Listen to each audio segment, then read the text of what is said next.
Welcome to What Dogs Have Taught Me.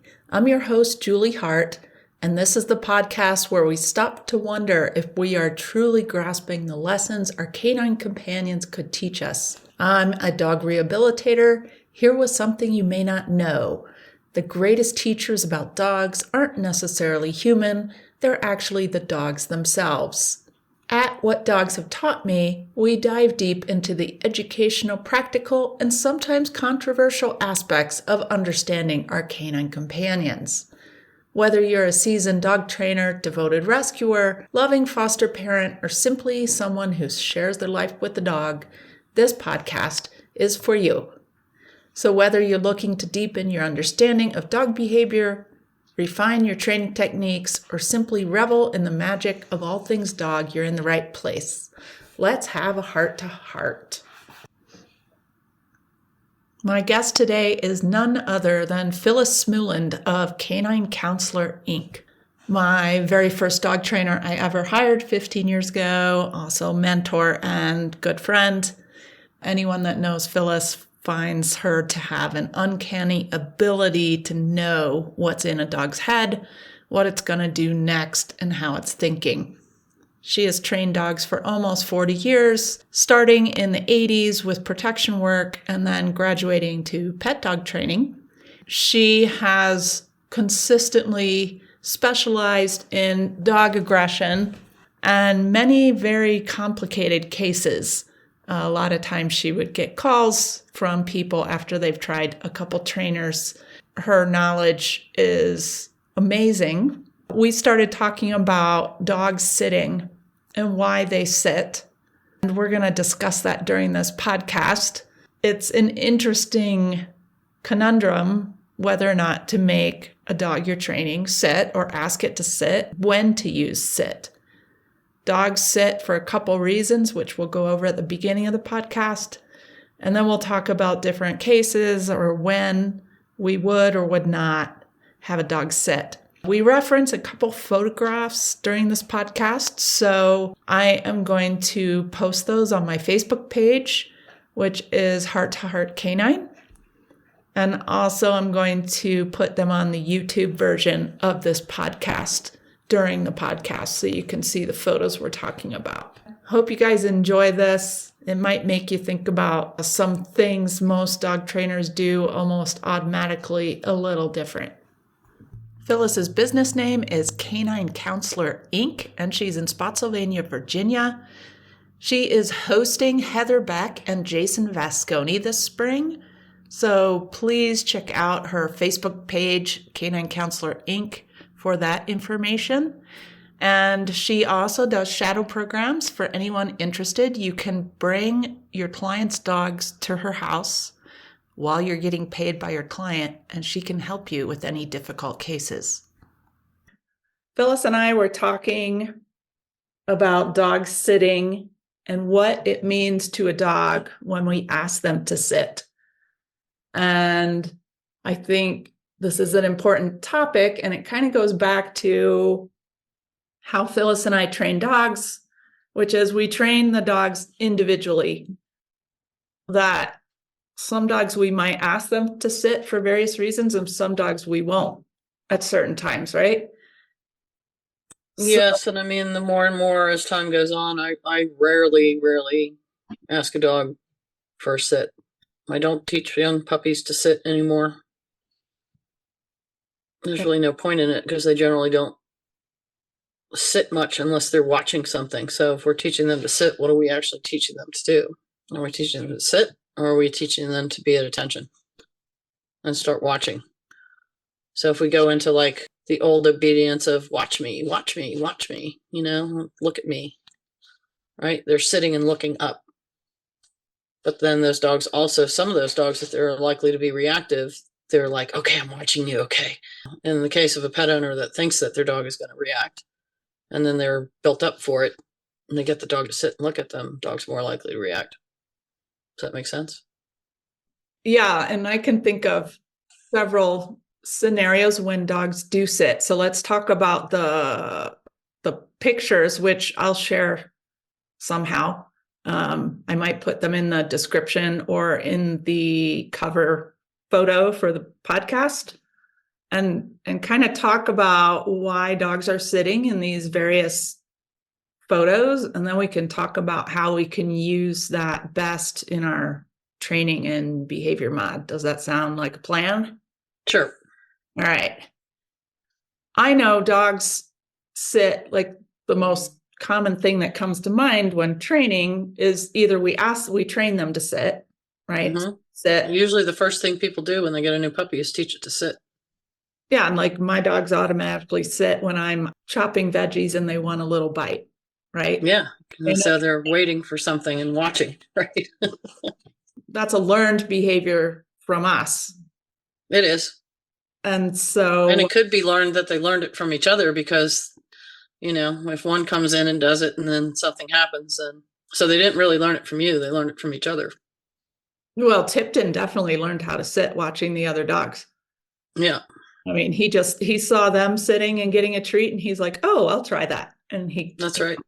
I didn't train him to sit. Later I did. He knows how to sit when I ask him to. But I think besides that, we want to talk about when dogs sit naturally, if we're not intervening.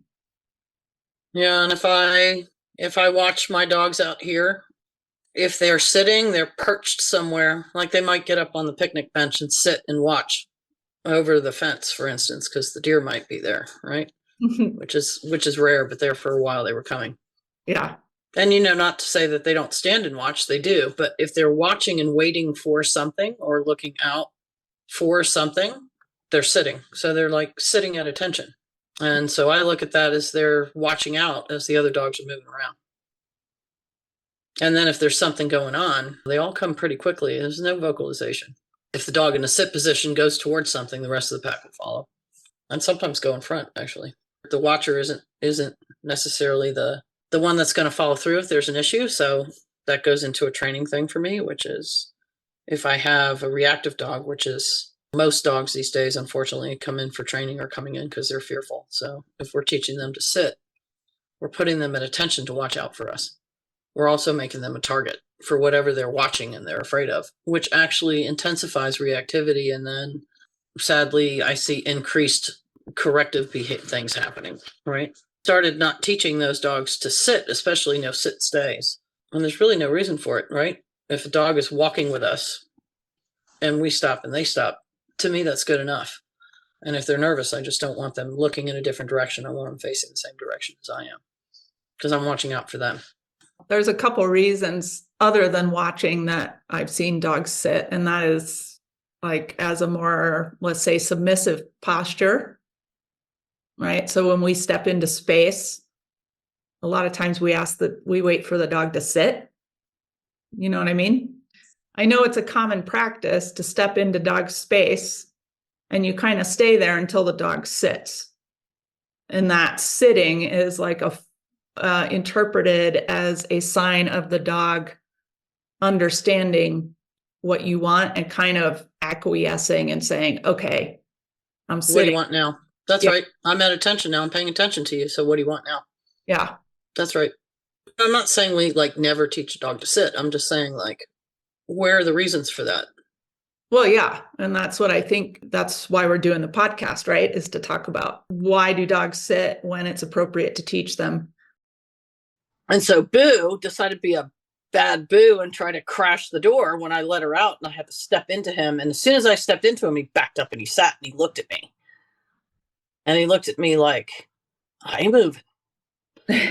And so it was more than him just giving me the space. And I thought about it like I put a lot of pressure on him because I'm like, can do that, because I was worried about him hurting her, right? And he's kind of a dick. Sometimes he'll run into her. But it was a submissive thing. He gave in to me. And instead of just backing up, he went all the way into a sit. Yeah. Started thinking about it. Why do we make dogs sit? If they sit on their own, because they're making that choice to do that, we're not making them do that. It's not like we're doing the thing, like where we're positioning the dog into a sit, right? Or that we're using collar pressure, because we're not. So I started watching all these videos with the dogs that we're supposed to have, the German Shepherds I've been sending you. So why do we make them sit? So with those dogs, when they're sitting, the ears are up and they're panting and they're like, okay, we're sitting. And then there was videos of like, there's balls on the ground and like, we're sitting. But they're fixating like on the ball, or they're fixating on the handler, and all those videos. And then with this one, the pit bull that I worked, I used transitional also. I was getting that more, I'm going to sit all the way back and I'm going to look up. Is it going to sound weird when I say, like, I don't make dogs sit because they don't sit naturally? I still agree that they don't sit naturally most of the time, which is why I started sending you pictures of wolves sitting, because I started looking at wolves sitting. Like, do they sit? And I'm watching my dogs and like, no, they don't sit. They only sit if they're waiting. So when we step into the dog to teach the dog to sit, or if we're going to then go to sit, stay, are we doing that because we know we're putting the dog into a more submissive state? But I don't know if most people do. That's the position that the dog is going into if you're putting out the right energy. Correct amount of pressure puts the dog into a more submissive state, unless that those dogs happen to be like super dog reactive. So if you or I were working on teaching a dog to sit, I would think that we would want the boo sit, which is like, I'm going to back up and I'm going to look up at you and my ears are back and my eyes are on you. And it's like, oops, I shouldn't have done that. But is that natural sit? It's still not a natural sit. And he's doing that because I taught him how to do that before. Right. I think it could be natural because puppies do that. I've seen lots of puppies sit, especially when they come up and lick Annie's face. Yeah. Well, so that brings me to like when the puppies got older here and they were nursing, in the beginning, you know, they're all laying down like little sausages, right? Because they're not moving around a lot. But when they start getting more mobile, probably close to 4 weeks, I would have to like go back and like think about it or pay attention to videos and stuff. But then they go from that to like sitting up, and they're sitting up and using their feet to push, right? When they're nursing.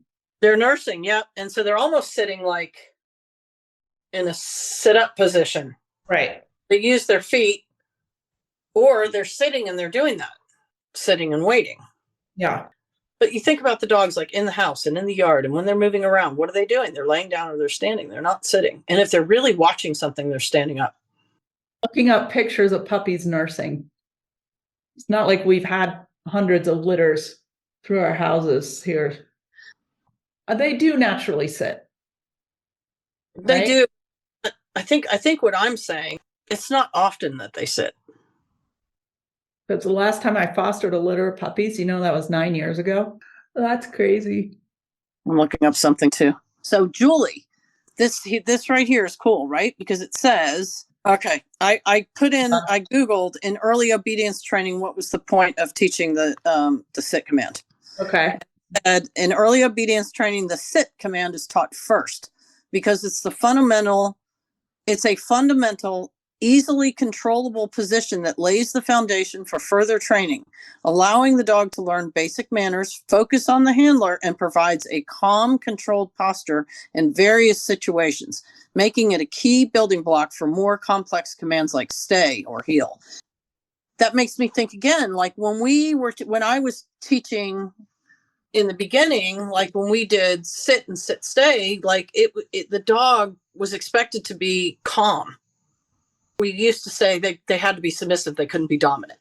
Does that make sense? Because we didn't know Right. who I was working for at the time. That was it. You either were submissive or you were being dominant. And if you were being dominant, that wasn't accepted. We were the dominant ones. Like we were the ones in charge, right? And so we're putting out that energy too. And it's expected that when the dog was in a sit stay, that the dog was attention on us all the time, and that it was in a submissive attention to us. The ears were back and relaxed. And so we think about the same thing with Bob. Like when we did sit and sit stay, the dog was supposed to be focused on it. Wasn't allowed to look at the livestock that was moving around. You don't sniff the ground. There was no sniffing, no looking, no touching, no doing anything. Like you had to pay attention on your handler. And now we think about it now, and if we're in obedience competition, it is an energized form of training, right? We're moving fast. Like, you know, I think time is of importance. Like I haven't competed in obedience, and I can't too many. A long time. Yeah. But I would think that doesn't count, right? But when we're training pet dogs, we can't train the pet dog in excitement, because we're training the pet dog in excitement and we're putting the dog at attention, not into a respectful position of following us. So now I'm almost like recanting what I said. I think what's happening and what I'm looking at and why we're saying like sit stay is not a good thing for dogs that are reactive, right? We keep saying that. A sit stay is not a good position for a dog who's reactive because it makes them a target. So like if we're in a park and there's another dog in the park and the dog is some dog on a flexi lead that's barking and lunging and being crazy, and our trainer's saying your dog is also reactive, so your dog should also like just sit there and stay there and ignore this happening, right? What happens when you go to a vet clinic if your dog's reactive and there's another reactive dog in the room? If your dog is trained perceivedly, it should ignore that, correct? So if we put the dog in a sit stay, is it a target if it's behind us and the dog is in a submissive position? Okay, so we're getting back to what you say. The right dog at the right time with the right method. Yeah, right. So if we go back to, did you see the 2 pictures I sent you? Oh, no, I didn't look. Hold on. Of the puppies nursing, they're sitting. When they get old enough and the mom stands up, the puppies sit and nurse, or they, like you said, they can be on their haunches with the paws on the mama's belly. The litter of Peach's puppies waiting for me to let them out of the puppy pen, and they're all sitting. But they're all at attention. They're waiting. That's what I'm saying. They're waiting, just like the dog at the mailbox. You know, you say the dog you drive by and it's always sitting there. Yeah. But they could also be waiting by jumping and crying and whining and barking. Well, so it's a temperament thing. So you're right. Because, yes. Okay. I got you. Of course, Peach was is like one of the best dogs ever. And I assume her puppies, are half that, at least. The puppies were adorable puppies. The puppies I just saw the other week, how they all sat naturally. And so I think it goes back to, what is that sit doing for your dog? Is it helping the dog? Because obviously, I think it is a natural behavior. I think dogs do sit, and they can sit for more than one reason, right? Does it conserve energy? Does it conserve energy for a dog that sits in a field and watches to sit versus stand? And if they lay down, they don't have the view that they would if they're sitting. True. To lay down, they wouldn't be able to do their job necessarily. Right. And then we think about these, like all these elevated positions we're putting in. Remember the picture of the dog? It's like up on a rock, and it's not a rock. Okay. It's a tree stump. Yep. And like that dog is going into a predatory state. Right. And it's also a nervous dog. So that's like the worst thing that could happen. Yeah. So like you think of I don't know, what's that, Lion King? If you think about the movie and you look it up, it's the lion sitting on top of the rock looking down over everything, right? Yeah. So think about them sitting or standing, they're elevated, watching over stuff. If they're going into prey drive, they're crouched down. They might be down up on their haunches so they can go quickly and they can see just over the tall grass, for instance. They've got that line of vision. Maybe they're like right at the edge and they're going to run in on something. I'm looking up like Great Pyrenees guarding sheep pictures. And a lot of them, they're laying down, but there are quite a few where they're sitting too. In that case, that dog sitting is watching, right? So I think it all goes back to, again, you have to know the dog that you're training, and what does sitting at that particular time mean to that dog. And if it's encouraging the dog guarding or watching or building, I think dogs do sit to go into more of a submissive posture. How many times did Char keep pressure on dogs until they sat or somehow acquiesced? Yeah, but did they sit most of the time? So you remember the puppies by the refrigerator? Yep, they both sat. They were sitting. Yeah, that's right. And then they were in a calmer headspace. And I think that's what I'm saying. Like, I started getting away from teaching dogs to sit for a lot of reasons. One being like, I noticed when they got older, this automatic sit every time you stop was becoming difficult for older dogs because they were continuing to comply, and you would see them like, oh, I got to sit on, man, I got to turn my hip out and all this stuff. And like, it's so ingrained in them by that time, if you've been practicing obedience and sticking to the program, that I just was like, why do we need it? And I found that dogs were better staying behind in a stand position than when they were sitting, because they would sit, they'd line up with a handler, right? So feet lined up with the feet. And when they were standing, the feet could be behind the human. So they're in a better position, at least for me, is what I started doing. And it also, like, the more I kept taking away obedience wise from my clients, the happier they were. The less they had to, quote unquote, make the dog do, and still have easy dogs to manage, and behavior was, the less was more with it when it came to obedience. So you brought up fearful dog sitting, which, of course, I've worked with a lot of those, and I rarely ever ask them. I can't think of one instance I would ask them to sit in the initial stages of rehab. Oh, never with rehab. And like, that's the whole thing. Like, most, again, it's going back to, like, most of the dogs we're working with are fearful. If we're professional dog trainers training dogs for the general public, we don't get a lot of forward dogs, for instance, right? Right. It happens, but it's less likely. Well, assuming most dogs are reactive, which there's studies, that say that they are, and then we're making those dogs sit, like you said, they become a target because they're going into a more vulnerable position because they can't move as quickly. We also did not do that when I did bite work. When I first started training dogs, we never had the dogs sitting. They were standing or laying down. And when they were laying down, they were haunches up. Right. Ready to go. Right. Bounce up. So, but no sitting. So we have a bunch of pictures that we have amassed, and some of these are our dogs and some of these are foster dogs, but then we have a bunch of dogs that are sitting and watching that are from Las Vegas, New Mexico, where they're just kind of left to their own devices during the day. They belong to someone, but no one's interfering with their behavior. All of these dogs are sitting for a good portion of their day right outside their property and just observing the world. Talk a little bit about that. There was one black dog in particular sitting kind of in front of a mailbox, maybe. Yeah. And that dog's just watching out. It's just watching over its territory. I was up there for 3 days and I drove by these spots a couple times a day, and these dogs were always there doing this. And it is right outside their property. And I don't know if I got out of the car, if they would do anything or not. The one little black dog that's sitting in front of the rock wall, he would come up and beg for treats. And so if I stopped the car, he'd walk up to the car and then sit and want a treat. And I found out later that people are stopping at that intersection and giving dogs treats.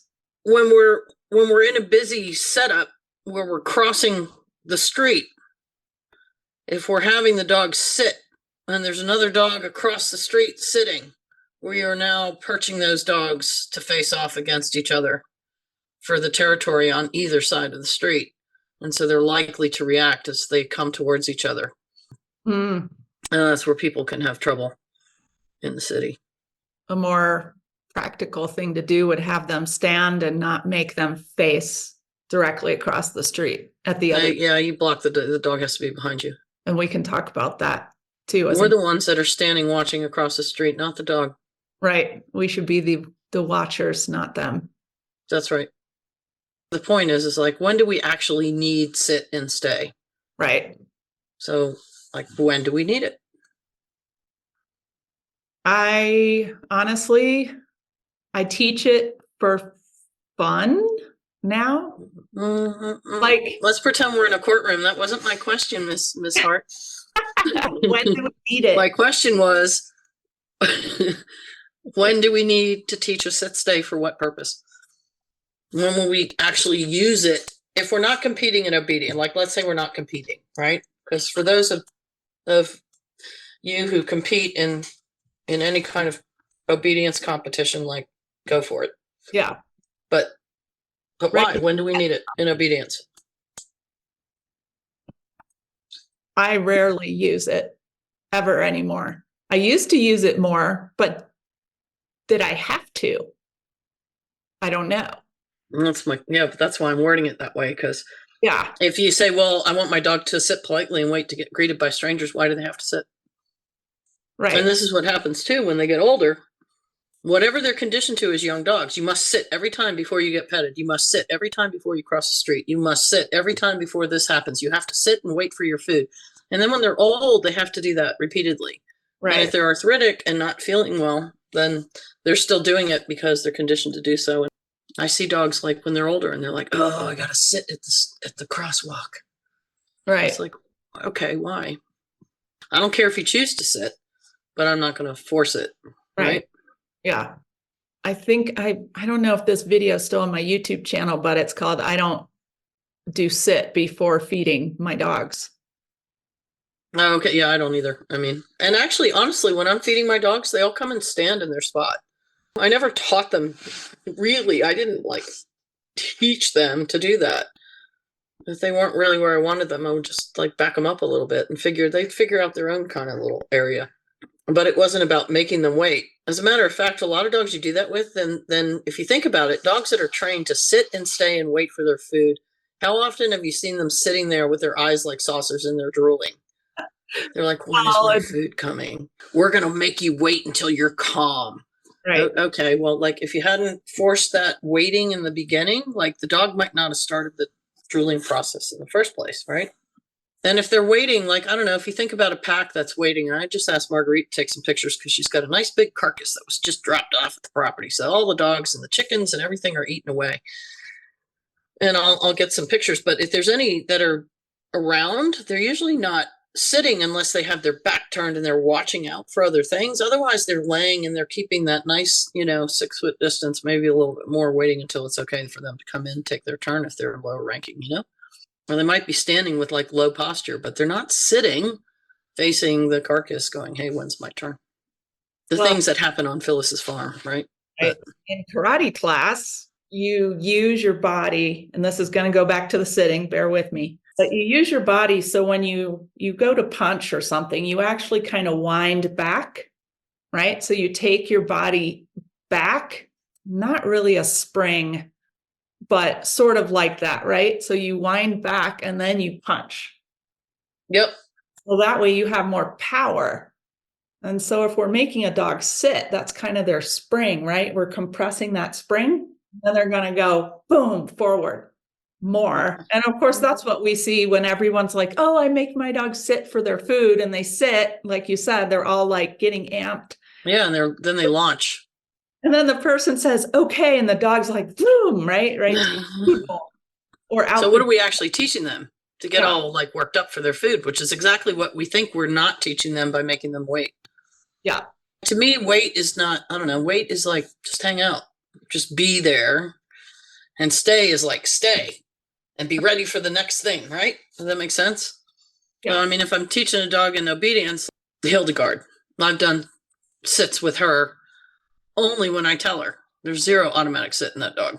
And actually, I do it so rarely that sometimes she's like, oh yeah, okay, hold on. Yeah, that's what you want. Because I really didn't teach the dog a lot of sits. I think the sit and stay is about us feeling like we have more control over the dog. I think we actually don't. Yeah.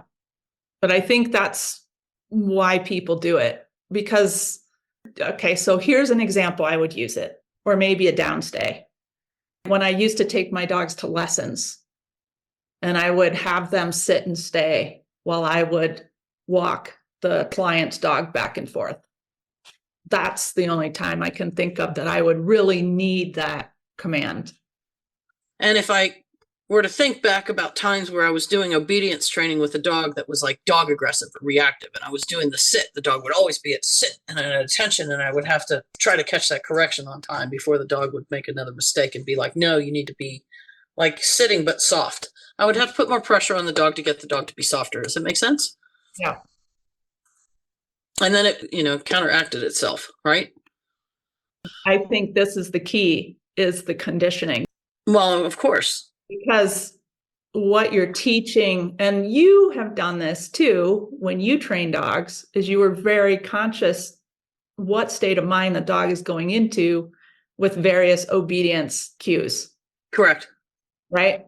If you condition the dog the way it's instructed with the sidekick, the sit becomes a precursor for the calm state of mind. Correct. And so that's why it works. So I think that's the answer. And I don't, if you're paying attention, you're not going to have the dog sitting like facing, staring at a trigger, right? That was the reason why I took this sidekick off of Evie was her intensity towards dogs. Right. And she wanted to push through it because there were sits that were happening. But when she was sitting, she was at attention, right? Think about dogs. Like if you go to the front door, for instance, right? You're going to open your door and you're going to go on a walk. Let's say you're going to go, or you're going to go answer your door. Where are your dogs? Are they sitting? No, they're all standing. Well, most people would make their dog sit. Well, that's what I'm saying. So why are we doing that? And at what point do we need to teach a dog to sit or sit and stay? It's not that we don't use it, but when do we actually need it? And when is it more natural for the dog to do that? Because the dogs don't generally naturally sit unless they're watching stuff. Right. So when do we need to have them sit, stay, and watch? Yeah, they would never naturally sit before getting up and going for a walk with the pack of dogs.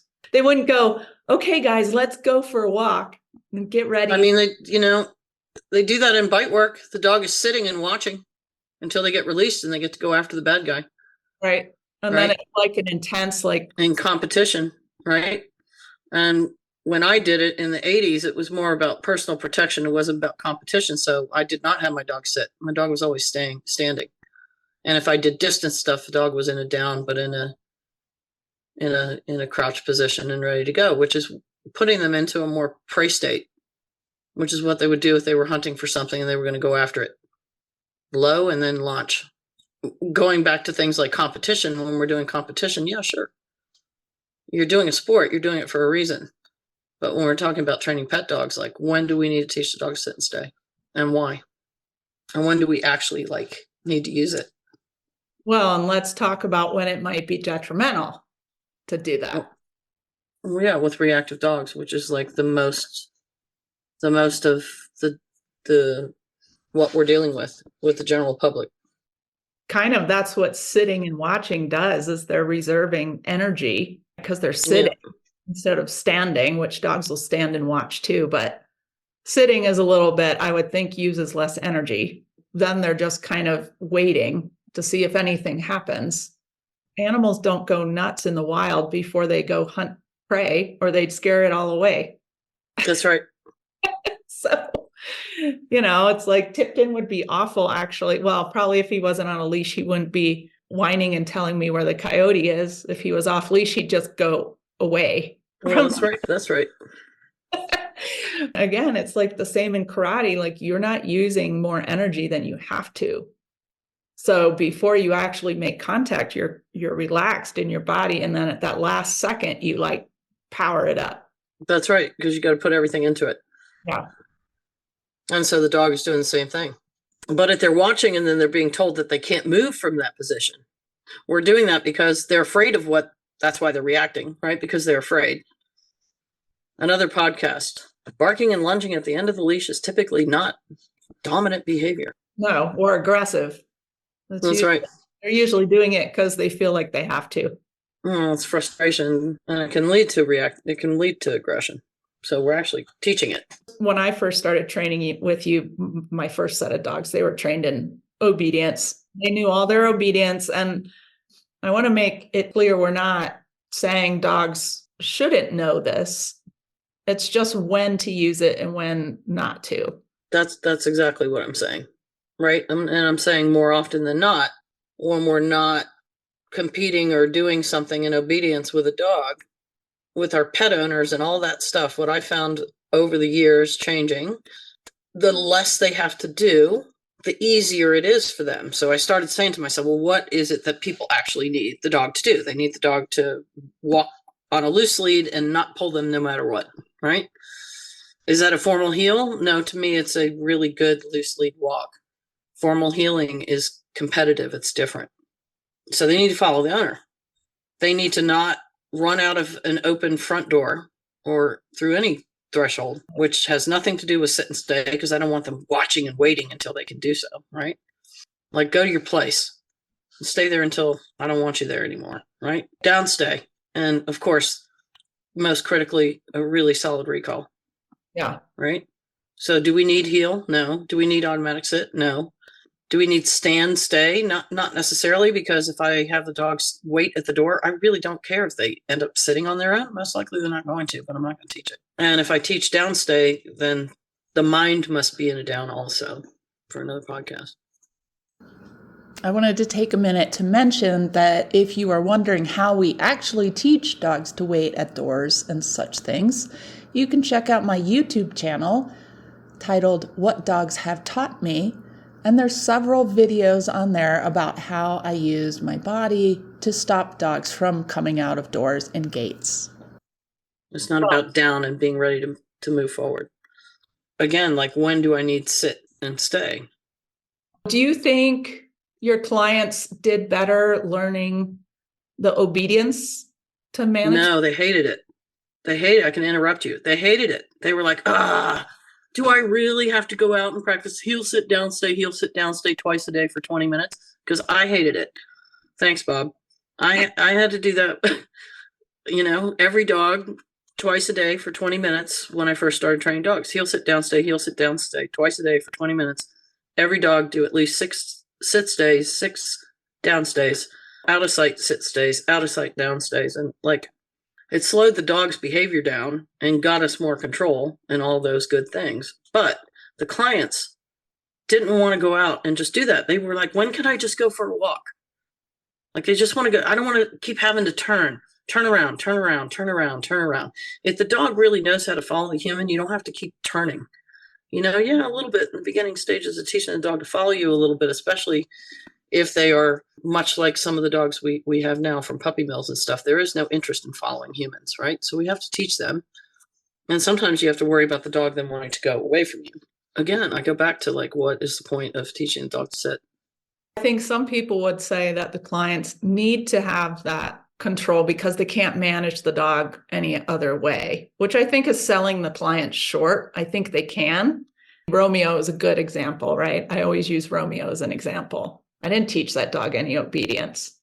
We ended up using it way later in the whole process. Obedience does not fix the root of all behavioral problems. And I'm very careful how I said that. Well, what do you mean by all? I used a couple words. Obedience training does not fix the root of all behavioral problems. So I use the word fix and I use the word all.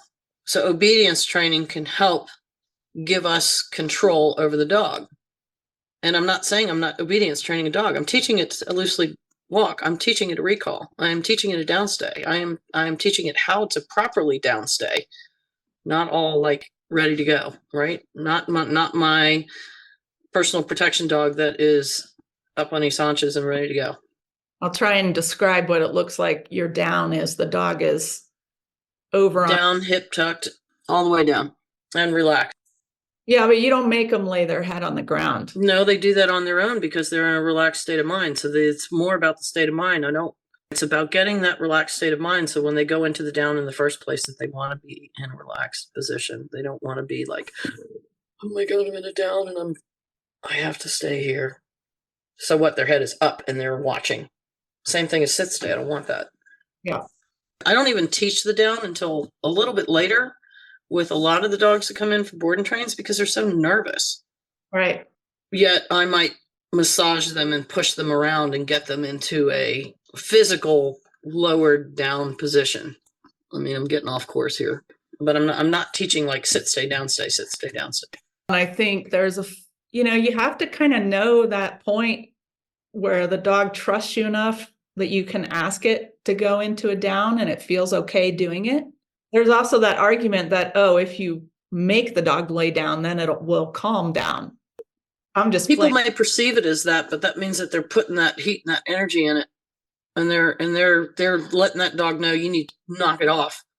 You need to cut it out, right? They're not just going down. They're not just teaching the down. It Yeah, depends on how you're teaching it. I right. like my little pressure point and just get the dog to do it on its own, right? There's very little pressure when I do that. Just a little bit in the shoulder there. They go right in like butter, and then they're there. But they got to be in that state of mind. So the first time that I'm doing that and I'm getting that compliance from them, they are not afraid of me. They are not trying to whip around and bite my hand. I'm not going to bribe them with food because of the temperaments that I'm working with. Like, there's a whole bunch of reasons. But when they're ready, but then it's easy. And I mean, you know me, most of the time, like, they start laying down next to me anyway Right. when I'm working with them because they're relaxed. And where's the head? It's down, right? So then later when they start doing that, I just have to tag the word to it later, and they know what down means. And I didn't have to like do any kind of forced compliance, put my hand on the dog, etc. I'm hesitating because there is like hand on, but am I going down? No, not. I'm teaching them how relaxed they could be around me. And so it just kind of happens on its own later. And then later I can tell them down, stay if I want to, right? Yeah, and this is a little off topic too, but this thought popped into my head as people would go, well, where's the reward for the dog in that? It's The in reward for the dog is that the dog finally feels relaxed enough to just hang out and do its thing without being worried about everything that's around it. right. It's the calm state I of mean, mind. where's the reward for dogs out in let's just say that we're dealing with the street dogs out in up there in Las Vegas, New Mexico, and those dogs are how are they rewarding each other, Julie? How do they reward each other? They must be spitting out treats towards each other when we're not looking. I mean, but this is what I'm saying. They're not praising each other. They're not rewarding each other. The great reward is feeling peace. Yeah. Yeah. And I always think that if a dog knows how to feel better, a dog wants to feel calm and relaxed and at peace.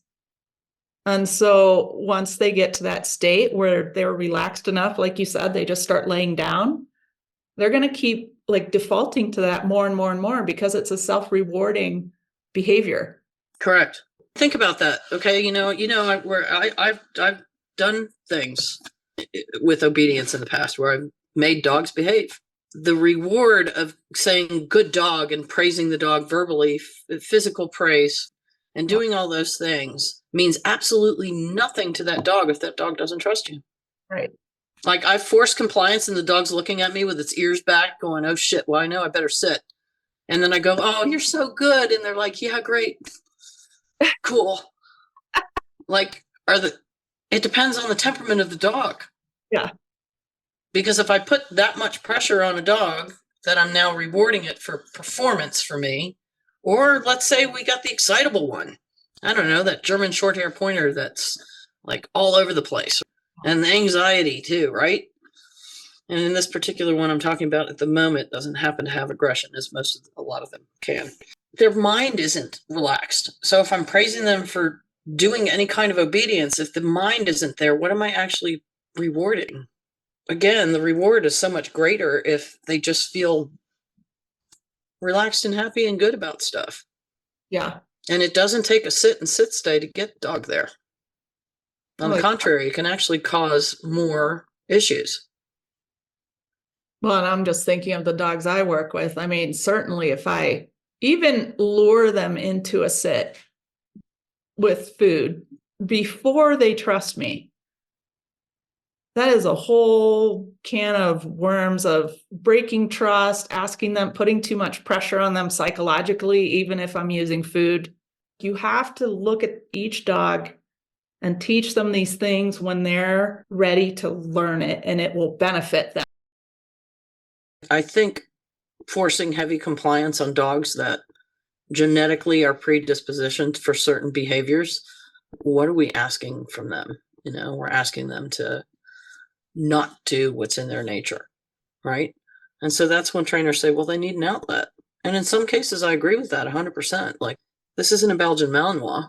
If this were a Malinois that lived in the city, I'd be honest with my client and I'd say, why do you want to have this dog live in an apartment on the 12th floor in New York City?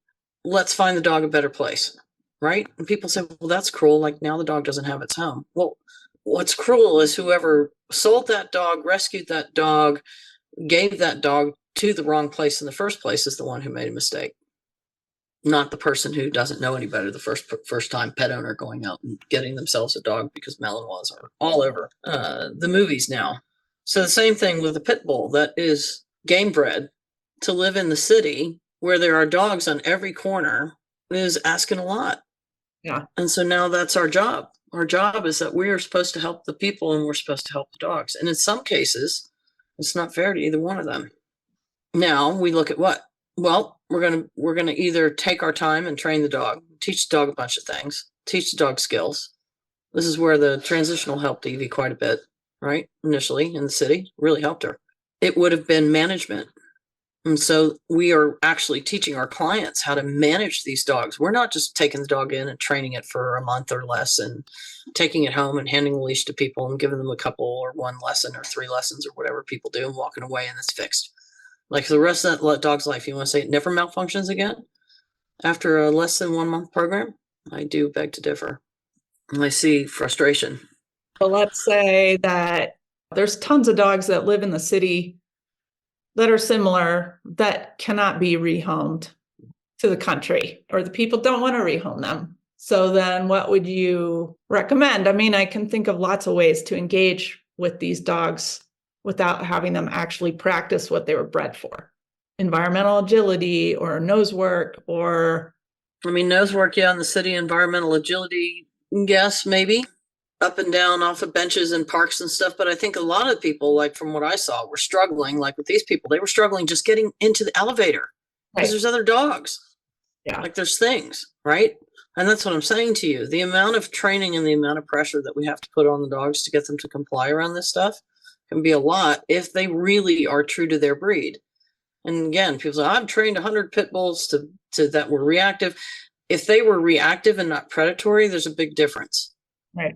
And are they really pit bulls? Because a lot of these reactive dogs, they're not pit bulls. For another podcast, they're American bullies. We already did that podcast and it's on this show, so people can listen to it. I feel like we're getting a little off subject though. Like this is like an Evie podcast now. Yeah, but she's a good example of why you didn't train her to sit and stay. Yeah, I did not teach the dog how to sit at all. And physically, she had a lot of physical problems too, so it wasn't really the best thing. Okay, so let's go through our photos. We'll go to Annie since we're talking about physical. My dog Annie had 2 hip replacements when she was 3 and 5, I think. When we moved here, I joined a local obedience class. It's just a group class.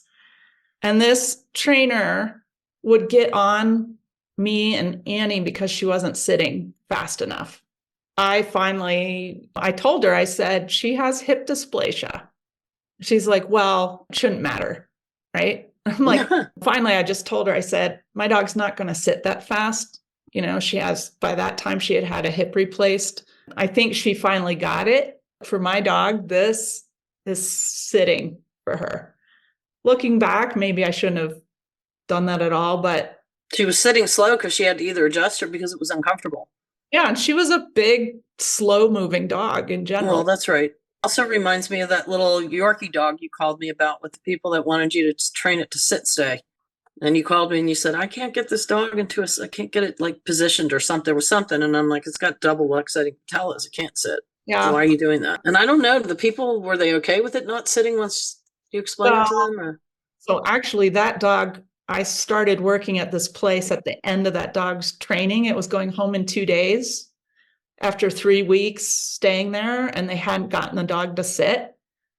And I was like, wow, you guys need to either teach the dog to sit or figure out why it's not sitting and tell the client, because that looks pretty bad, right? Charging, if you don't have a good reason why, which it's fine if there's a good reason. And then you told me, I called you, yeah, and it was some little dog, and you said just to kind of scoop your hand under its butt, and that would help it. And so it would sit like that, but but the legs were going out. At the end of the day, I'm like, why does this dog need to do this? It was not comfortable. But I wasn't in charge of that go home, so I don't really know what happened. Yeah, that was like my first 2 days on the job. That didn't last long. physical ailments is a big consideration when we're asking dogs to sit, right? Like this little Chihuahua I have now, she has luxating patellas too. Are you going to make that dog sit? Well, like Endo's got a bad injury on one of her back rear legs, and she literally cannot sit but sit crooked. If you see every picture of her, she's got that leg cocked out. Yeah. If she's sitting. Yeah. Which is extraordinarily rare. She doesn't sit unless she's sitting up on the bench. You need to consider physical requirements. And I think a lot of people don't even think about that until the dog's really showing physical issues. I know you told me when Annie was 1, you're like, her hips are bad. And I didn't know at the time what Did I make her do sits? No, I don't think so. I don't think so either. You said that and you were like, don't make her sit. Don't make her sit. Yeah. And that was what, 15 years ago? Something like that. Yeah. Yeah. She would sit herself, and I'll post. Only when she was perching. Yes. She was a big watcher, and she would sit. We have pictures of her like sitting, looking out my daughter's window. She would sit on the landing of the stairs. She would sit in the backyard on the hill. Always perched. That's yeah. what I'm saying. And then I took some pictures of this dog I have here now, who actually is a mix of Pit Bull, Caucasian Shepherd, and Presa Canario. Oh, yes, Onyx. Before she was boarding here, I hadn't spent a whole lot of just free time with her. So I'd never seen her do these kind of behaviors, but she's in my yard and we're just hanging out. And so she'll sit and watch, and she'll sit and look out the window. Let's go through that dog sitting on the stump. So this would be maybe an example of what not to do. So that dog was put up there to be in a sit stay. It was really uncomfortable. The dog is nervous and going into a predatory state, which is bad combo.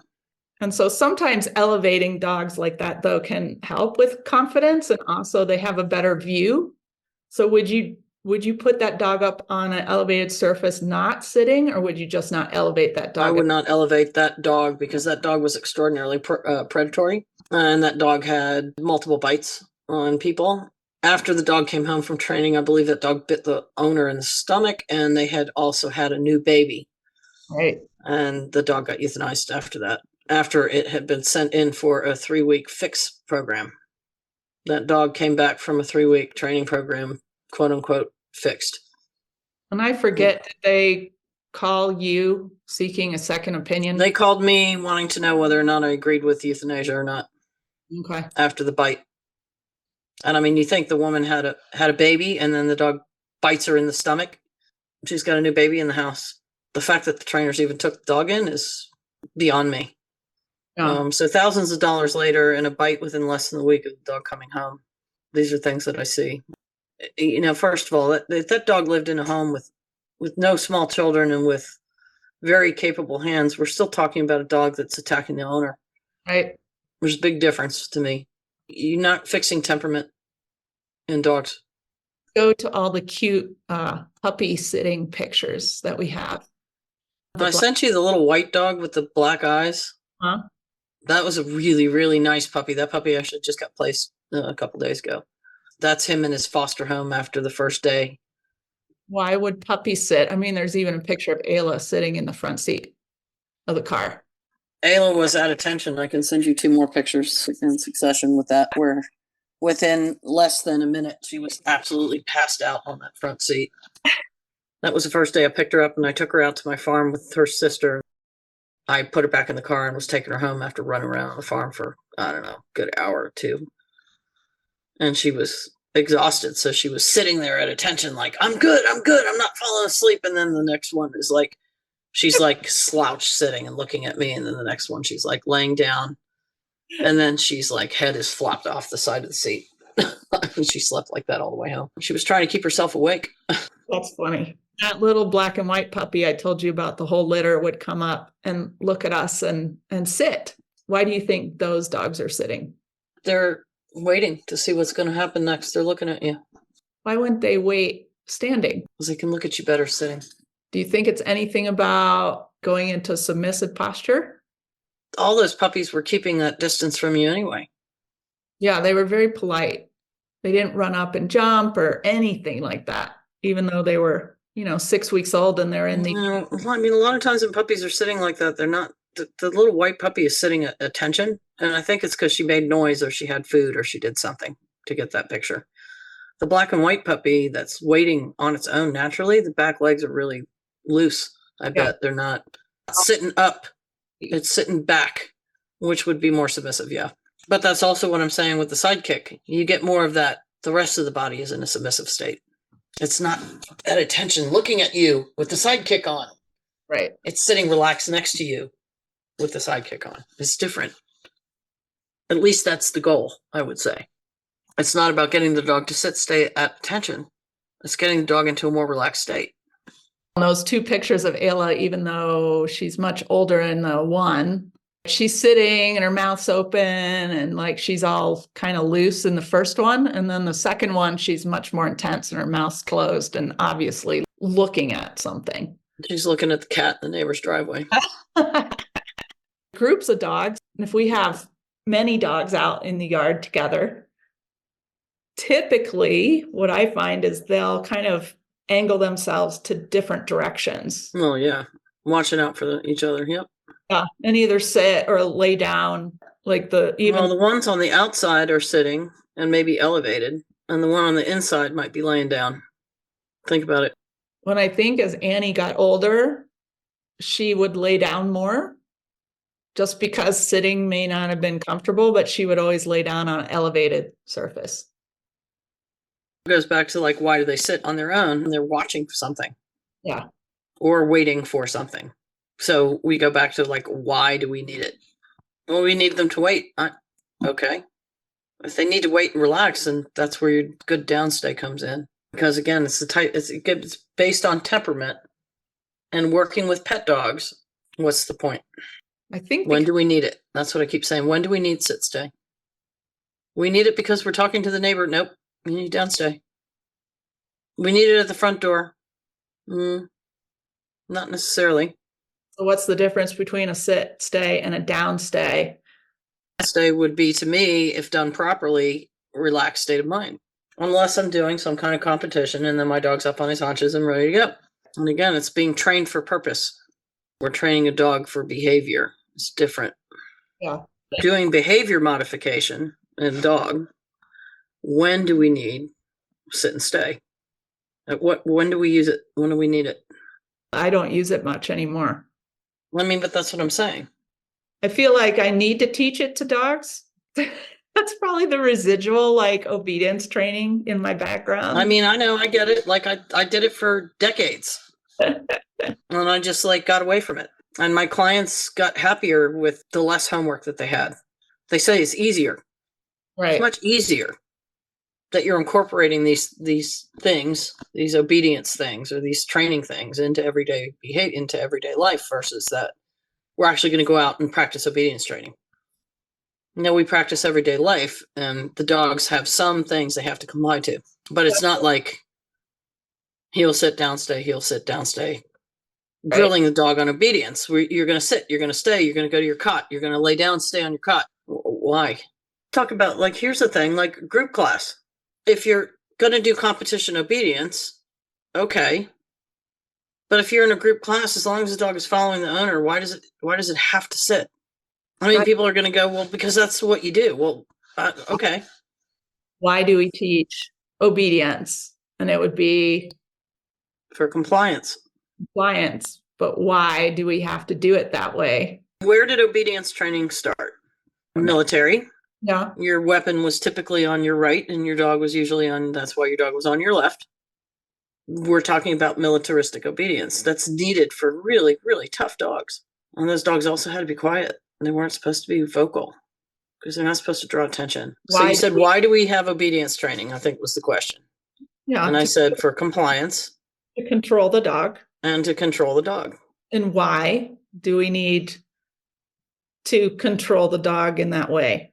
Because we lack the skills to communicate effectively with the dog, right? In other ways.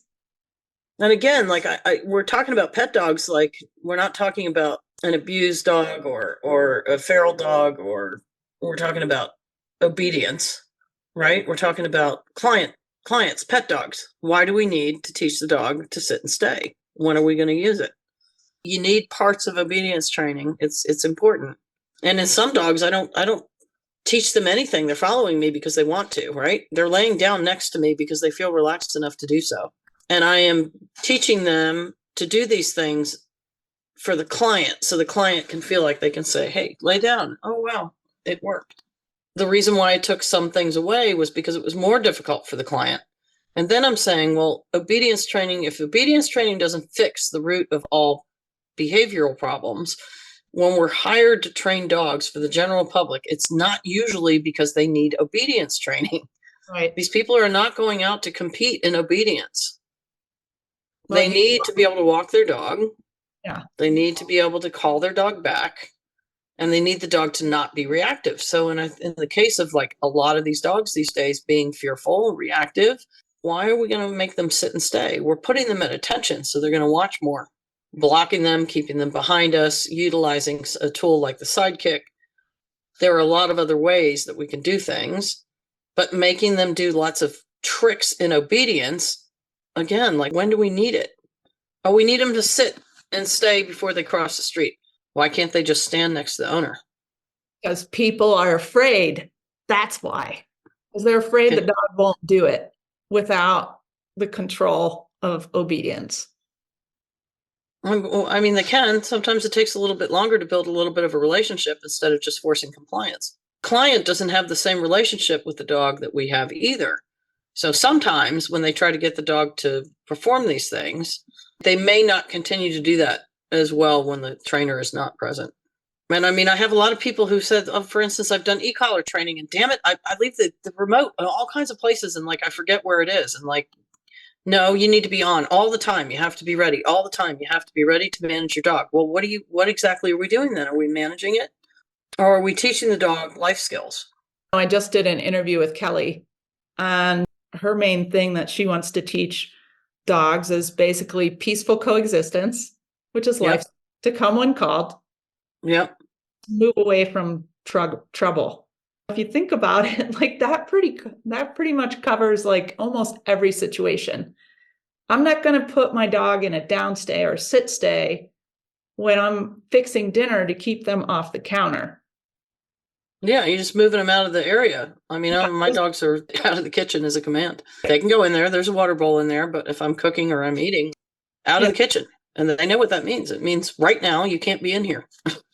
But I think people don't realize there's another way to control behavior. You remember that photo I took of that older man in Italy with the 4 little white dogs?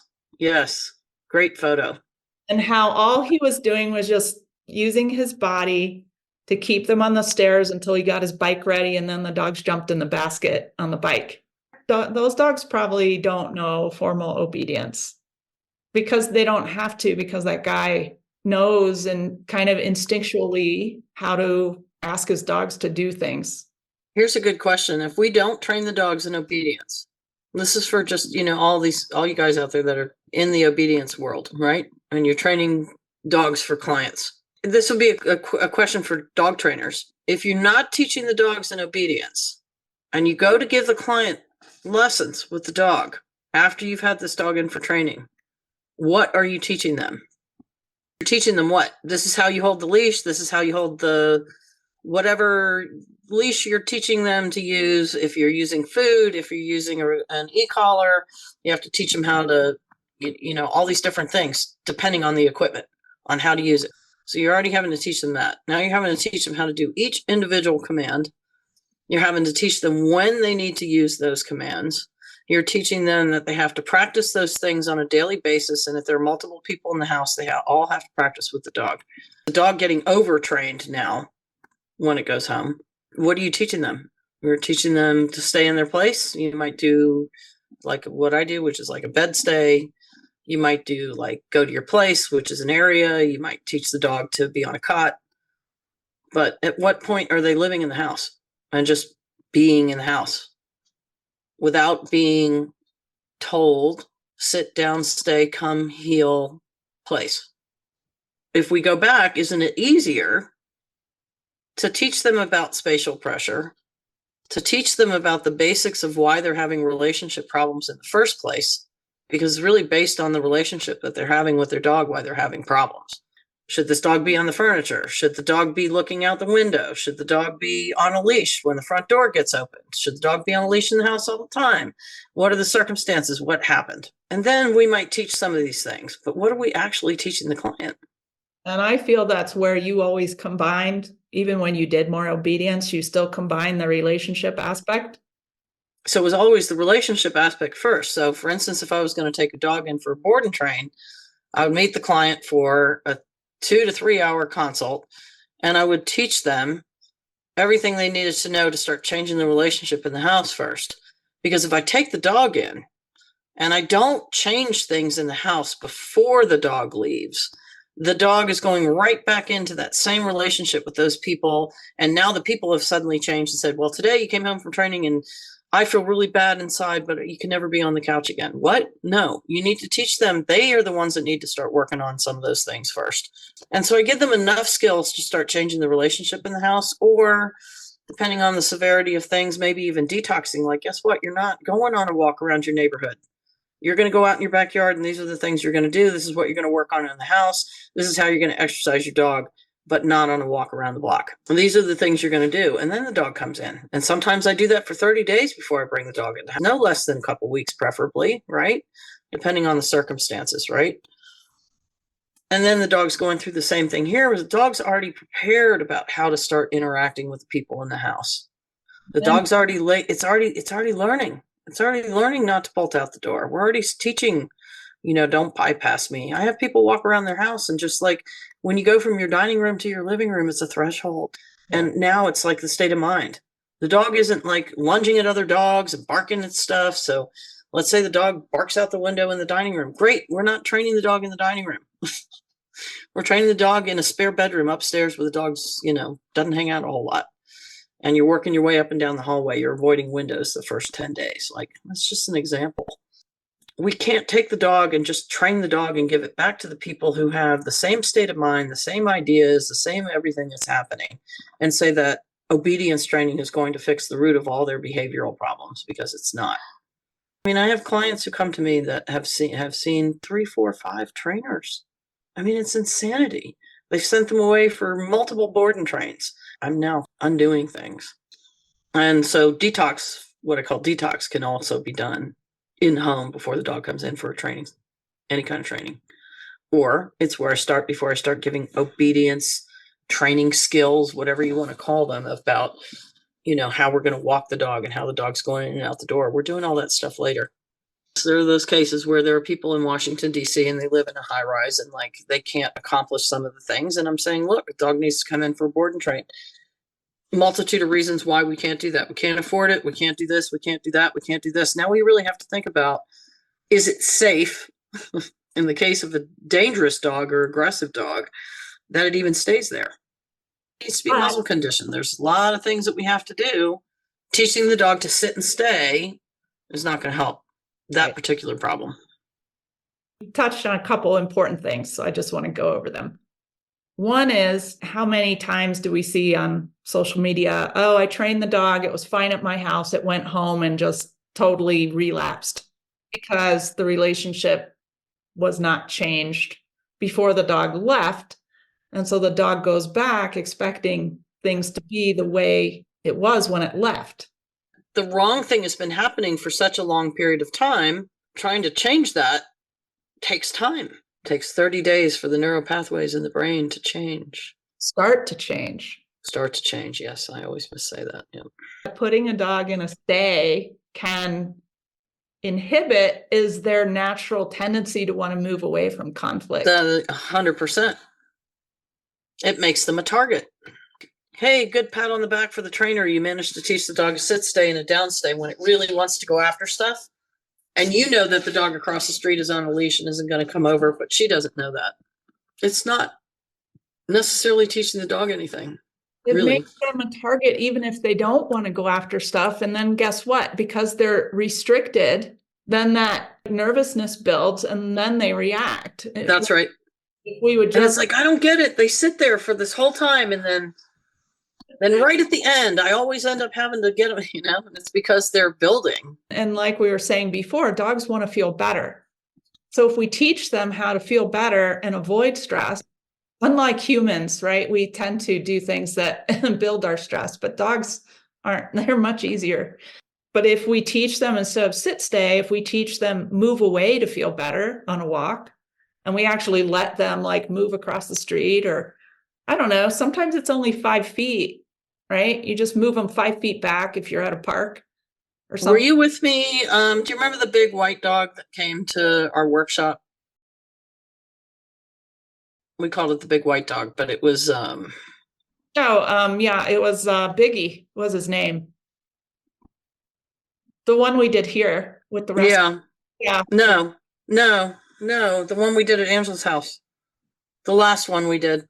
Big white Big dog. white dog, looked like a greyhound mix, but it was pit bull with brindle patches, and the girl was doing all kinds of great stuff, like medically for this dog because it had all kinds of health problems. Your client's dog? Yeah, it was my client. Yeah.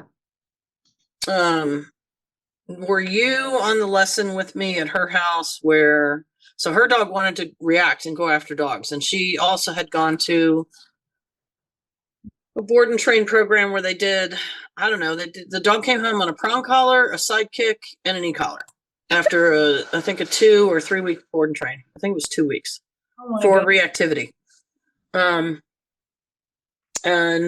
okay, hold on. I just want to say that if you have to use that many tools on a dog to get it to walk down the street, there's something wrong with. Well, like, I mean, did you condition any of those correctly? Because the dog was only there for 14 days. Especially this dog. And I had her just keep moving with him because there had been a lot of like, make him sit, make him stay, make him sit, make him lay down, make him down stay, do the cot, like all this stuff, right? And I got her to get him to stop looking out windows was a big one, and like not going out, not peeking out the door for her. And I took Ayla out and I put her on a long line and had her walking on the other side of the street on just a 6-foot leash. And I told her, just hold on to the handle of the leash and just trust me and just keep walking. And I let Ayla out, and Ayla started going into the street, and he looked across, and Ayla just went, okay, well, I'm going to go over here. And then he goes, okay, cool. I'm just going to go straight. And then I started showing her, like, the less tension that you have, the less likelihood of the dog is going to go after something. Now, we also have to be careful. Like, I don't want the dog stepping in front of her and tripping her up. So it really was just a point. Like, I just want you to watch and see this happen, right? Versus this is what I want you doing. And in the end, all I had her do was shorten up the leash and walk and just keep moving. I didn't do anything else. And we took all the pressure off the dog, and the dog stopped reacting. It stopped going after dogs. And all she had to do was put her hand out a little bit if the dog started cinching up a little bit of tension in the leash, and then, I think we know where it all.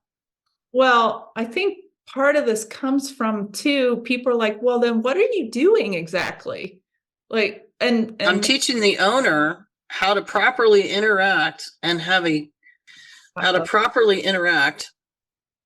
good, positive relationship with their dog before they start making the dog comply to things. Because first of all, if the relationship isn't there, the dog isn't going to comply to them anyway. So if they're trying to make the dog listen, it's going to be harder for them, which is why it's going to offset when we take the dog in, train it, and give it back. It may last for a little while, but it's not necessarily going to last forever because the client's the one that needs the skills. We know how to train dogs. That's why we're in this business. Well, it's not about us. It's not about us being able to train the dog. It's about us being able to give the client. And so I look at that and I'm like, well, what can the client do? I think we should clarify too, when you're saying comply, like, and using tools, that could be food rewards too, right? Because it can be. Yep. The dog doesn't have a good relationship with you, no matter what kind of dog it is, whether it's too afraid or too excited or aggressive or like Onyx, aloof. With her, get her to listen to you. She does, no matter what. you have to build a relationship with that dog, whether you're using food, collar, anything. I've known her for 2 years now, right? She's not going to listen to you unless she values you. Dogs, there's got to be something in it for them too, just like there is in it for us to have dogs. With her, I've built more of a team with her. We do things together. I go watch out the gate with her or whatever, but I don't expect her to be, because of what she is, she's not going to be a Shiloh. She's not going to follow me around and want pets all the time. My point is, like, you can't use food with that dog either if you don't have a good relationship with her. No, she's not going to take it. Not going to care about it. No. It's like whichever tool you're trying to use, the relationship has to come first. The only exception, I'm experimenting with the Chihuahua. I'm actually using a lot of food with her because she's very motivated by it. And so I'm kind of seeing, like, if it's just to get her out of the crate and things like that, it's been helpful, because for some reason, pressure release isn't working with her. I'm using food on some of these puppies I have. You know me, like, I don't have a problem using any kind of method. It's using the right method with the right dog at the right time for the right reason. But she wouldn't take the food, the Chihuahua, until she had been here for a couple days at least, because she didn't trust me enough to take food from my hand or in front of me. So imagine if you put her in a cookie cutter dog training program. The feral Chihuahua. So let's send her away let's give her 3 weeks instead of 2. What do you think that would look like on her? Now, I see comments on the Facebook, like, what size e-collar can you fit on a 3-pound dog? So if we were to take her and put her and find that person that's looking for the e-collar for the 3-pound dog, she's 5 pounds, I think, right? Probably about 8, but still. What exactly are we going to teach her? She doesn't like to be touched. She doesn't like to be handled. She doesn't take food from people. But the owners are going away and you've got 3 weeks to train the dog. What are you going to teach her to do? Well, the obedience program says heel, sit, down, stay, down, stay, cot, and recall. Yeah, anyone that tried to teach that dog that in that length of time using any methods would fail.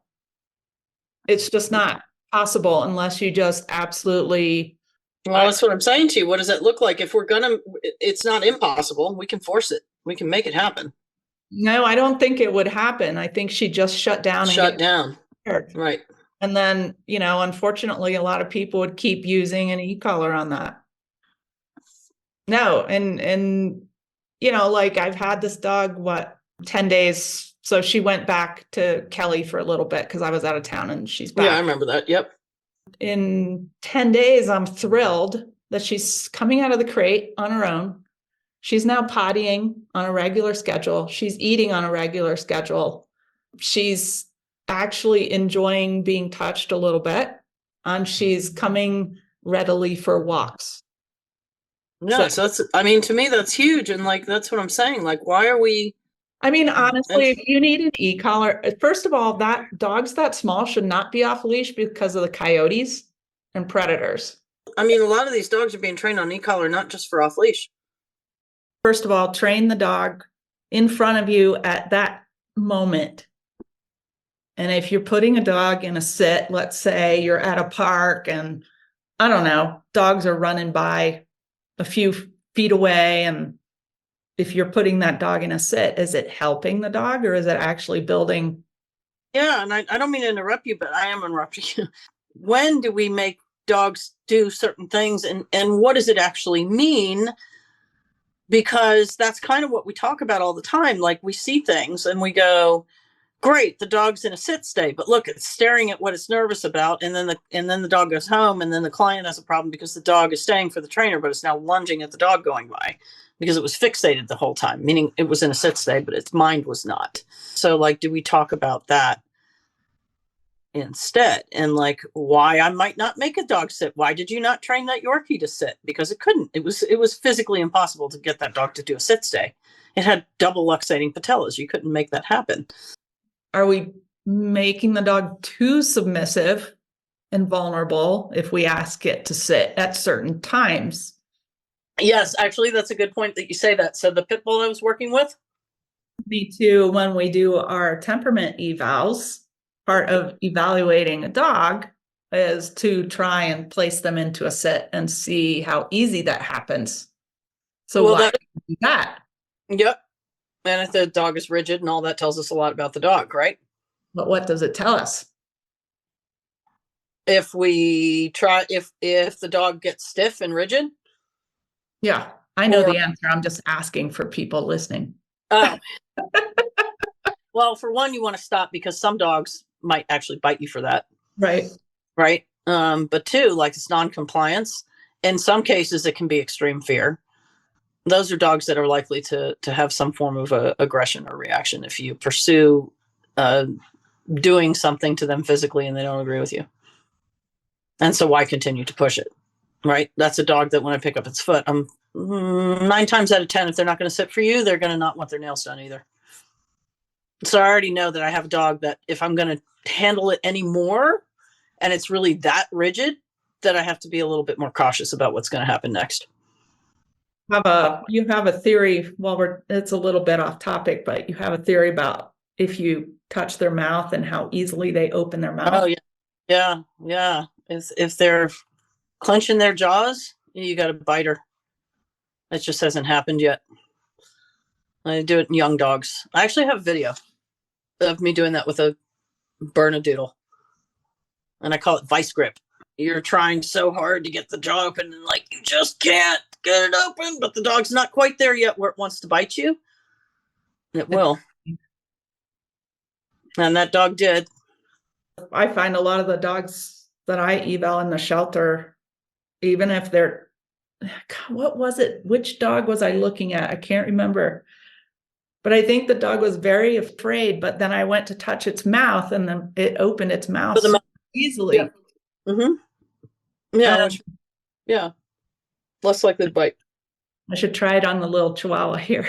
Let's see. She probably opened her mouth super easy. She opened her mouth. Go ahead. So how did I know that before you even did it?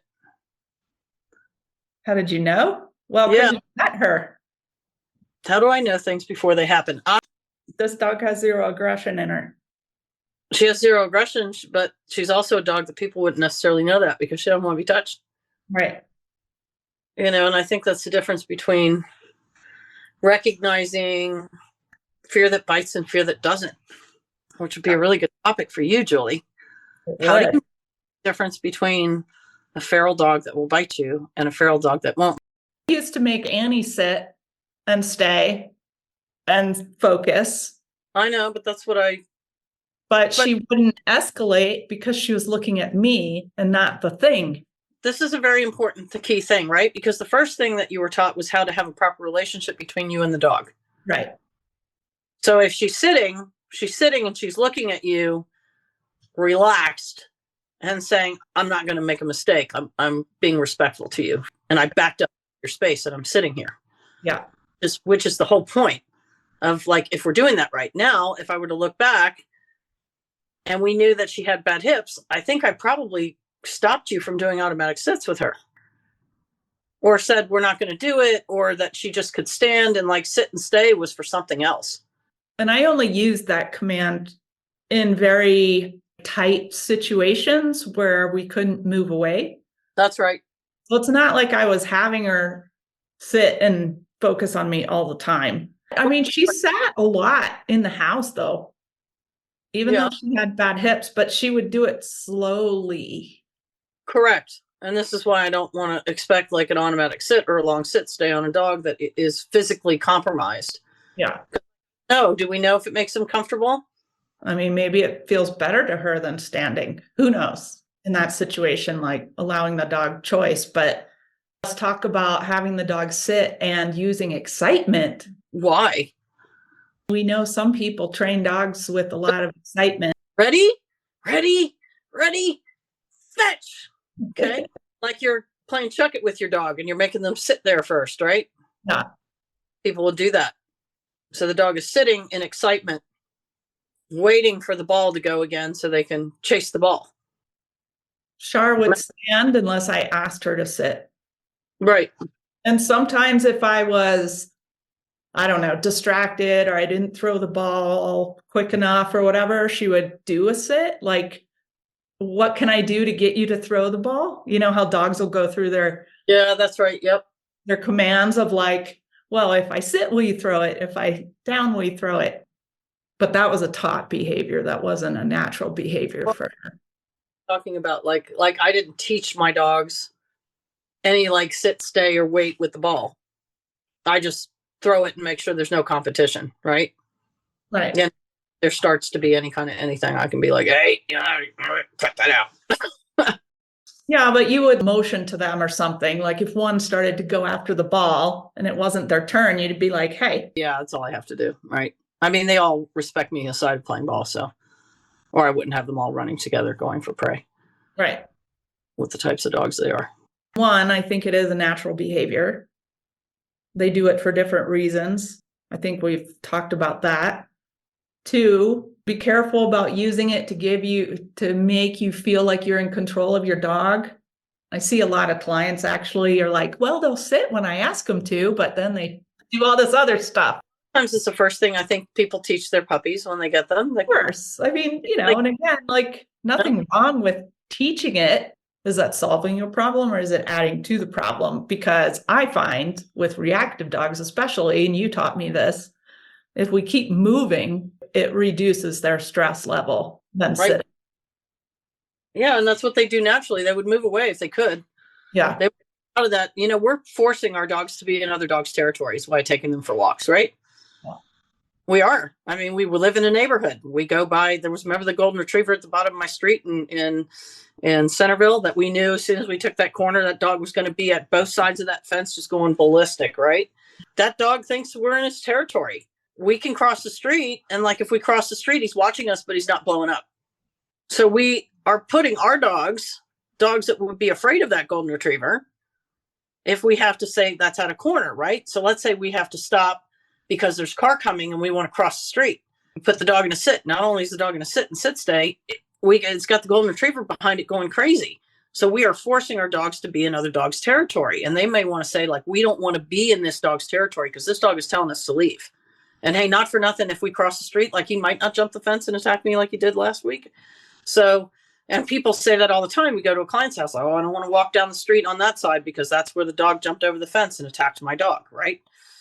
So think about that. Like we are forcing them into situations and they're telling us like, hey, I'm not comfortable. Like, I don't want to be here. And so what I find in most cases, if I were to give the dog an option with the golden retriever at the bottom of the street, if they are unsure dog, what would they do? And they won't leave. So why would I put them in a sit stay and go, you need to sit and stay and comply and not run away and not lunge and bark at the dog that is passing you that across the street that's giving you a hairy eyeball and threatening you with the tail up in the air? That's my whole thing about what feral dogs have taught me is to not do that to my dogs because that breaks trust and we look like idiots because we're not aware of the danger and acknowledging it and letting our dogs move away from it. And maybe you have to pass that golden retriever. But it was at the corner of the street, so we had to pass one way or another. But you don't have to pass right next to it. You can cross the street and then put yourself in between the golden retriever and your dog. So your dog, it feels the most protected it can in the situation. Right. But like let's say making Tipton sit and stay in front of a dog. I don't even do that when I take him to like busy spots, make him sit and stay. Maybe I would if I did it a lot and took him there a lot. And after he got to a certain level of comfort, I might start having him do that. Or I had one dog that I was actually afraid of thunderstorms, and she really enjoyed doing obedience for food.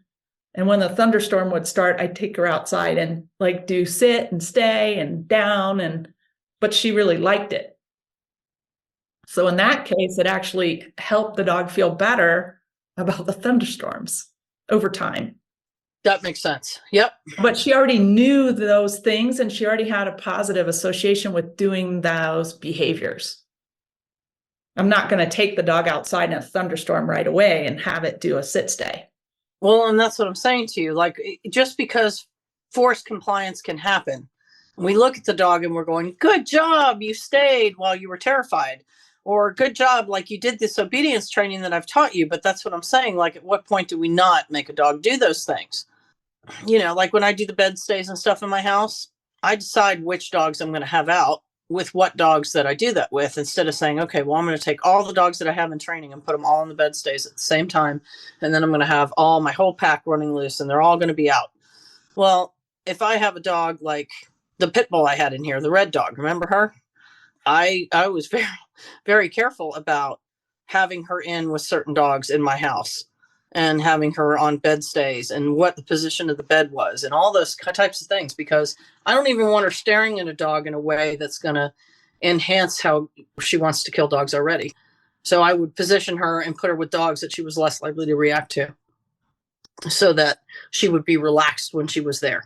Because teaching the bed stay for that dog was so she would be relaxed at home, not so that she could do a bed stay around a bunch of dogs. She doesn't need to do bed stay around dogs. She lives as an only dog, because I'm never going to have the dog sit, stay, or lay down and stay around dogs. That's not going to do anything. Let's say we have a Duluth dog that's charging us. I'm going to put a dangerous dog in a down stay or a sit stay. No, I'm going to move away. I might have a muzzle on it too, right? But I'm going to move away. My whole point is, like, when do we need that?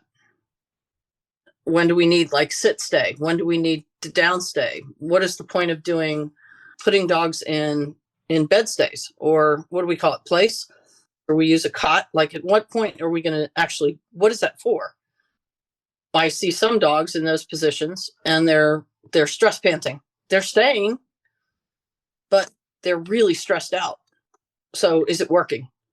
And that's when we say, like, using the right type of training at the right time with the right dog for the right reason. Now I have a dog that lives in a home with, I don't know, 6 little kids all under the age of 10, and mom is home and dad's at work, and they have a very friendly Jack Russell. Dog's great with the kids. It's friendly in the house, but it's wanting to join in on everything, right? So the kids are running around the house and the dog needs to stay on its cot. But it needs to stay on the cot nice and relaxed, because it's been taught to stay there. And at this point, you are not playing with the kids. Not as a problem, but that would be a reason why I would train dog to do a stay in the house in chaos. Does that make sense? Not sitting on the cot, like elevated, watching the kids run around and go, woohoo, I trained the dog to do a sit stay. No, the mind has to be staying also. Right. And so I think what I'm saying is, like, during any kind of training, if I notice that the dog has a stress reaction, the dog either has been put in the position too soon, the dog has genetic anxiety and is still being put in that position too soon because it's not ready for it, or the dog is scared in the position too soon, or wrong position for the wrong dog at the wrong time. And so that's when I started saying, like, when I'm training dogs, when am I using these commands? When am I using a sit stay? I don't use sit stay. I don't really think of any time that I actually need it. Like, even getting a leash and collar on the dog. Well, the dog should be sitting and staying and waiting. No, it just needs to be relaxed so the owner can put the leash on the dog. It doesn't matter what position it's in. It might sit on its own. I don't care. Okay, so people might argue that, I'm just going to be devil's advocate here, make my dogs sit when I put leashes on them either. They just have to stand still. So people might say it's easier to teach a sit so the dog would stay there than it would be just for them to be calm. And in that case, I would be like, well, calm number one, right? That's my... Before you put the leash on, right? So if you have the dog sit and stay, is the dog actually calm because it's in a sit stay? I hear you. So why would we need to teach the dog to sit and stay to be calm if we just need the dog to be calm so it can get its leash on? Well, going back to what I said about control. Yeah. It helps us control the dogs physically. It does. And it can help mentally as well, as long as what you said was really important, right? If you're putting the dog in a sit and it's either nervous, anxious, maybe it's not ready for that yet, and it needs to work on being calm more or following you more. The dog that we're training is a dog that's super excited to go for walks. And this owner, before we started working, they go, you want to go for a walk? Let's go get your leash. Come on, let's go. And the dog's like all excited. So this is what we have to work with. Now we've taught the owner that, look, the dog can't be all crazy before it goes outside, right? The dog needs to be calm. The dog needs to wait to get the leash on. We do all the things of like walking around the house with the leash in our hand and picking it up for no reason and sitting on the couch with the leash like we're going to go for a walk and we do nothing, right? And of course, there's another leash on the dog all the time because we've already given them that instruction. Let's just say that the goal is that we're going to have to switch the in-house leash to the outside leash because we're going to go for a walk. And you say, well, we're going to teach the dog to sit and stay, right? But the dog already knows as soon as we go to the front door that the walk's going to happen. The dog's going to be excited. And you said we have to have the dog learn the sit to be calm, right? No. What did you say? I said that it allows people to control the dog physically. It does. But let's say like the dog's sitting and waiting for the leash and it can't wait till you put it on. So now we've taught the dog that it can sit and stay for the owner because it's easier for the owner to put the leash on, but the state of mind is still wrong. So now the state of mind is going to be, are you opening the door? Okay, like who's going to go out the door first? Now we have to work on it. Where if we have a calm state of mind before we get the leash on, and then we're going to go out the door, my question to you again is, why do we need the sit to make it easier for the client? Well, yeah. And I'm just throwing out these scenarios because I'm guessing what other people will Well, say. I know. Well, answer the question then. And I mean, to your point, like Tipton, right? Let's say he gets super excited about his walks, right? He whines a little, but also I set the example. I mean, the example you gave is a good one, right? The owner actually is getting the dog all jacked up. Hold on. When I went to put the leash on him, he pinned himself up against the door and he sat and he looked at me and I backed off because he was uncomfortable in that sit. That's because it was you. He doesn't know you.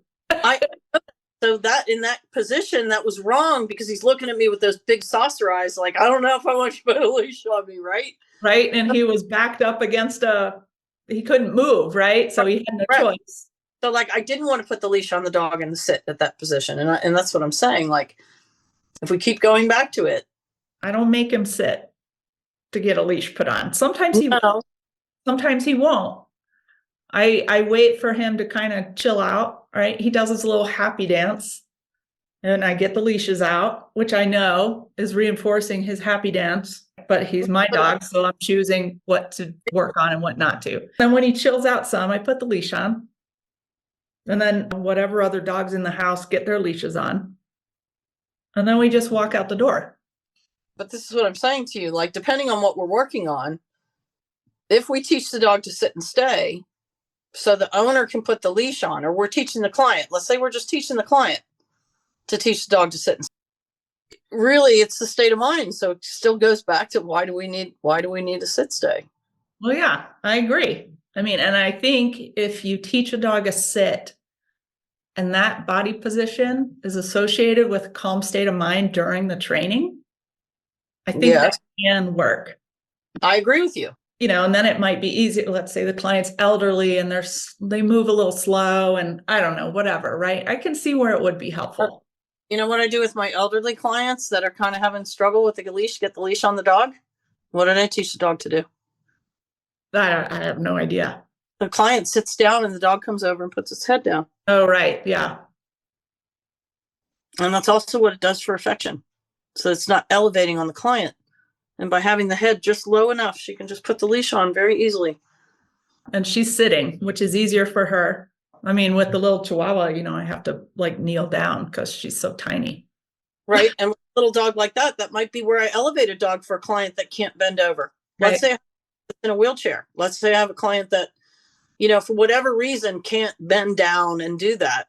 But let's say that same dog we can't have on the couch because we know that every time we try to move the dog off the couch, the dog gets aggressive, right?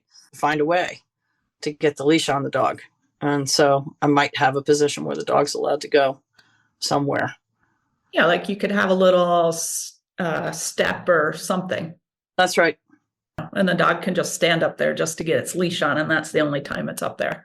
The whole reason why all training needs to be tailored according to the dog's disposition and temperament, because can't train all dogs on the basics of basics and think that it's going to fix the underlying serious behavioral issues that are there. Yeah, and it won't affect all dogs the same way. I mean, that's the art of dog training, right? That's where it goes from knowing how to teach a dog to sit or whatever, like knowing how to do obedience, into when and how. Correct. And that's like a higher level of understanding, I think, of both the client, like you said, and the dog. Combine all that to get a desired result. I'm just going to summarize our sitting, talk about sitting, which went way off the tracks, but that's okay. I mean, welcome to having a podcast with Phyllis that goes off the beaten path. But basically the message is, look at that particular dog in front of you, not just dogs in general. And what does sitting mean to that dog, and what does it do to that dog? And then once you know that, then you can apply, if you're going to teach the dog to sit, then you can apply it to help the dog instead of hinder the progress you're trying to make with the dog. That's right. It's actually kind of funny, in karate last night, the sensei said that if you can't get in the head of your opponent, you're going to lose. Mm-hmm. Of course, everything, not that dogs are our opponents. I don't want to give that impression. But if you can't get into the head of the dog you're trying to train and understand how that dog sees the world, it's always going to be harder. And where you really make progress is when you go, if I make that dog sit, he actually amps up more and gets more reactive, so I'm not going to do that anymore. That's right. Those are those things that you figure out that really help the dog and the owner succeed. And it's okay if it takes a little experimentation to figure that out too. You may not know just by looking at the dog, unless you've been training dogs 40 years, but yeah. You gotta get in their head. It's like with this Chihuahua. Okay, why am I not making the progress that I would make usually with dogs by this time, and how can I change what I'm doing to help her? I'm trying to get into like how she sees things. But I think that's our basic premise of the show. Yep, it is. Thank you so much for joining me, Julie Hart, for this podcast. I hope you found it inspirational and educational, and might cause you to look a little deeper into that canine companion sitting next to you today. To find out more about my online and in-person dog training options, please go to my website, hearttoheartcanine.com, and go to store to see my workshops. And for online learning, click on the online learning tab. I have tons of online learning about no-centric methods, fearful dogs, feral dogs, and reactivity. Please keep in mind, this podcast is not made for individual dog training information. We do not know your dog. We do not know you. And so this podcast is made merely for entertainment and educational purposes. Please contact a professional trainer or one of my guests or me if you have a dog training concern. Dogs can be inherently dangerous, and it's good to exercise common sense and caution when dealing with dogs. If you enjoyed this podcast, please hit like or subscribe or follow to be notified of our next episode. Your continued support is very much appreciated. I really treasure all the good feedback and personal messages I've gotten about my guests on this podcast. Hope you all have a great day.